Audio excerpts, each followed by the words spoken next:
Bonjour et bienvenue! Cette fois, je vous propose une nouvelle vidéo thématique. C'est l'un de mes t-shirts préférés. Je n'ai pas porté ce t-shirt dans un épisode de Geography Now depuis longtemps, préférant nos propres t-shirts Geography Now aux t-shirts ordinaires. La vidéo thématique d'aujourd'hui va donc porter sur des endroits que vous ne verrez jamais et où vous ne pouvez pas vous faufiler. Il est donc évident que dans ce monde, il y a beaucoup d'endroits auxquels vous n'aurez jamais accès à moins d'être une personne très importante avec une autorisation. Donc, si vous avez des stipulations à ce sujet, parce que je sais que certains d'entre vous vont être comme « Ouais, qu'en est-il de la zone 51? Je ne vais pas inclure les îles restreintes parce que techniquement, vous pourriez y naviguer illégalement. » Et vous y faufilez, cela inclut l'île aux serpents au Brésil, l'île de North Sentinel, vous savez, des trucs comme ça, ou des péninsules restreintes comme le mont Athos en Grèce, où vous devez être un homme, très probablement un homme orthodoxe pour y entrer. Et non, nous n'allons pas inclure les bases militaires ou les coffres-forts du trésor, parce qu'évidemment, ils sont destinés à être verrouillés et fermés au public par défaut. Dans cette liste, nous allons inclure des endroits qui sont délibérément fermés pour une raison très spéciale et unique qui sont soit fortement gardés, soit fortement restreints au public, sauf l'un d'eux où vous pourriez avoir une autorisation, mais c'est très difficile. Nous y viendrons. En tout cas, le premier est le grand sanctuaire d'Ise situé dans la ville d'Ujitachi, juste au sud d'Ise, qui se trouve dans la préfecture de Mie au Japon. Donc au Japon, ils pratiquent le shintoïsme et il y a des milliers et des milliers de sanctuaires shinto à travers le pays et celui-ci est considéré comme l'un des, sinon peut-être le sanctuaire le plus important de tout le shintoïsme. Il est dédié au culte d'Amaterasu où l'on croit que la déesse réside. Les bâtiments du sanctuaire sont faits de bois de cyprès massif sans utiliser de clous et avec des toits de chaume. Le public n'est autorisé qu'à voir les zones extérieures visibles du sanctuaire et les hauts murs qui l'entourent, mais l'accès à l'intérieur du sanctuaire est complètement fermé au public. Dans le sanctuaire, il conserve le miroir sacré, une des reliques les plus sacrées du shintoïsme. Les seules personnes autorisées à l'intérieur du sanctuaire sont les grands prêtres et prêtresses du sanctuaire et ils doivent être liés à la famille impériale du Japon.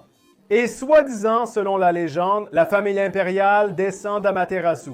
La grande prêtresse actuelle de ce sanctuaire aujourd'hui est la princesse Sayako Kuroda, la fille de l'empereur Akihito. Donc oui, en gros, vous devez être de sang impérial pour avoir accès à ce sanctuaire. Donc oui, partout au Japon. Deuxième lieu, l'église Sainte-Marie de Sion à Aksum, en Éthiopie. Aksum est considéré comme un lieu saint, particulièrement dans l'église orthodoxe éthiopienne. Et pourquoi cet endroit est-il très restreint? Parce que c'est le site qui supposément, ou du moins ce qu'ils prétendent, abrite l'Arche de l'Alliance.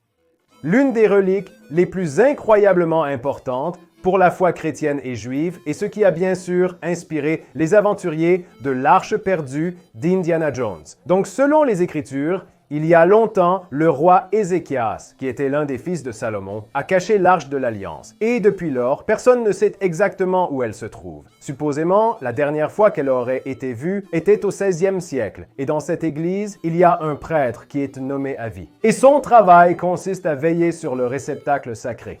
Il n'est pas autorisé à quitter les enceintes de cette zone de sa vie entière. Tant qu'il vit, il a également son propre adjoint nommé, au cas où un incident surviendrait. Et absolument personne, pas même le chef ou le père de l'église éthiopienne, n'est autorisé à venir voir l'Arche de l'Alliance. L'installation est fermée et gardée. Tout le monde accepte leur affirmation de posséder l'objet, mais le détiennent-ils vraiment ou non? Je ne sais pas qui c'est, mais ils le prétendent, et c'est fortement gardé. Donc, si vous trouvez l'arche ailleurs, prouvez qu'ils ont tort. Numéro 3, les archives secrètes ou apostoliques du Vatican, cependant. Le Vatican a beaucoup de parties. Vous savez, vous avez la basilique Saint-Pierre, vous avez le musée du Vatican, mais une autre partie du Vatican est la bibliothèque du Vatican et ensuite les archives du Vatican. Alors, que contiennent ces archives? On estime que les archives ont environ 85 km, soit 53 miles d'étagères et environ 35 000 volumes de catalogues sélectifs uniquement. Donc oui, il se passe beaucoup de choses. Et c'est là que tous les documents très importants ont été stockés et scellés. Maintenant, tout au long de l'histoire, il y a eu de nombreux pillages du Vatican et de Rome et parfois, des gens sont venus et ont pris des documents et je pense que l'un d'eux les a diffusés au public. Napoléon a saisi tous les documents et a ordonné leur envoi à Paris. Donc, c'est comme si ces documents étaient inconnus et avaient été rendus publics. Donc, ce n'est pas comme si ces documents n'avaient jamais vu le monde extérieur. Mais à un moment donné, ce pape ici a décidé de tout rassembler, de le mettre dans les archives et de restreindre fortement l'accès de quiconque à celle-ci. Et ce n'est que lorsque le pape Léon XIII a ouvert les archives à des érudits fortement accrédités et respectés qu'ils ont été autorisés à y entrer pour la première fois depuis longtemps. En gros, les archives appartiennent au pape et seules les personnes autorisées à y accéder doivent avoir la permission du pape. Elle lui appartient jusqu'à sa mort ou jusqu'à ce qu'il démissionne et la transmette à un autre pape. Que contient le coffre-fort? Ils ont tout de la demande d'annulation de mariage d'Henry VIII refusée, ce qui explique la séparation de l'Église d'Angleterre de l'Église catholique.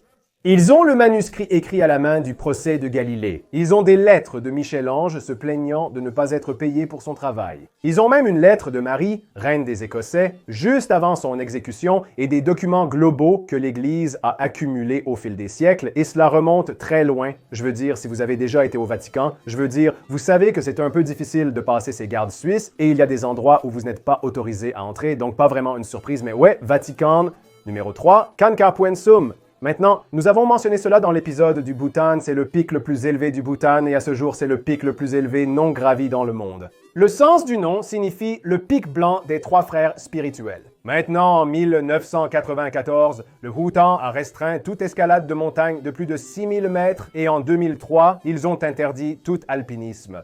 Pourquoi font-ils cela? Parce que selon les croyances traditionnelles du Bhoutan, enracinées dans le bouddhisme et l'hindouisme, beaucoup de ces sommets sont considérés comme les demeures de diverses divinités et ils doivent être laissés seuls car il est considéré comme irrespectueux de se rendre au sommet de ces montagnes. Cela ne signifie pas que personne n'a essayé auparavant. Et le plus près que quiconque ait jamais réussi était en 1999 lorsqu'une expédition japonaise a tenté de grimper la montagne du côté chinois. Ils sont montés jusqu'à Liangkangkangri, qui est un sommet secondaire de Gankarpuensum. C'était à environ 2 km du sommet réel. Mais ils ont dû rebrousser chemin car le Bhoutan a demandé aux officiels chinois de les faire redescendre, n'appréciant pas leur présence. Les officiels chinois ont révoqué leur permis, les obligeant à faire demi-tour à 2 km du site. À ce jour, l'escalade y est strictement interdite. Je veux dire, si vous savez quelque chose sur le Bhoutan, vous savez qu'ils respectent leurs traditions et leurs croyances. C'est comme ça. Vous ne donnez pas les ordres. Ils le font. Respectez-le. Regardez simplement la montagne, c'est vraiment très cool. Pas besoin d'y monter. Regardez l'épisode sur le Bhoutan. Sérieusement, c'est un si beau pays. J'aimerais vraiment pouvoir y aller un jour. C'est toujours un peu intéressant comment ils ont toutes ces images phalliques sur les bâtiments. Je comprends qu'ils veulent encourager la natalité, mais ça reste un peu bizarre. Et enfin, le dernier endroit que vous ne verrez jamais, le tombeau de Qin Shi Huang ou le mausolée du premier empereur de Chine. Vous connaissez sûrement les fameuses figurines en terre cuite de Xi'an en Chine. C'est là que se trouve ce célèbre site archéologique. Mais au sein de ce complexe se trouve le tombeau du premier empereur de Chine. Et comme documenté, son tombeau est situé profondément sous la structure et cela fait plus de 2000 ans qu'il en est ainsi. Mais voici le truc, ils le savent, mais ils ne veulent pas l'ouvrir. Parce que la Chine prend cela très au sérieux. Tout d'abord, la plupart des entrées du tombeau sont complètement verrouillées et fermées. La découverte du tombeau n'a pas changé les plans. Les entrailles de la zone sont restées intactes et inexplorées jusqu'à ce jour, comme prévu initialement. On pense que, un peu à l'image des pyramides d'Égypte, le contenu à l'intérieur est probablement constitué d'un tas d'objets et de matériaux importants dont l'empereur aurait eu besoin pour l'au-delà et avec lesquels il a été enterré. Mais il est également resté intact car beaucoup d'archéologues supposent que le tombeau pourrait être fortement piégé. Donc même s'ils essayaient de tenter de l'ouvrir, il pourrait y avoir un certain danger.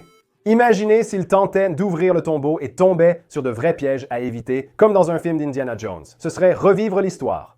Mis à part la raison des pièges potentiels, la principale raison pour laquelle ils ne veulent pas ouvrir la tombe de l'empereur Qin est simplement par respect et hommage envers le premier empereur de Chine. La Chine prend ces choses très au sérieux. C'est une partie profonde de leur histoire et de leur culture, pas juste une question de défoncer des portes pour annoncer des découvertes. Ils ne veulent pas le traiter avec irrespect, allez comprendre. Voilà quelques-uns des nombreux endroits que vous ne verrez probablement jamais de toute votre vie, en raison de leur contexte et de leur importance culturelle pour leur lieu d'appartenance respectif. Je suppose que le thème principal de cette vidéo est qu'il y a certaines choses dans ce monde que vous devez respecter et que vous ne pouvez pas arrêter d'essayer de vous immiscer dans les choses. Certaines choses doivent rester inchangées. Quels autres lieux très restreints vous viennent à l'esprit et pourquoi le sont-ils? Dites-le nous dans les commentaires, c'est votre espace pour vous exprimer librement. Merci d'avoir regardé les gars, j'espère que vous avez apprécié. À la prochaine vidéo, restez cool!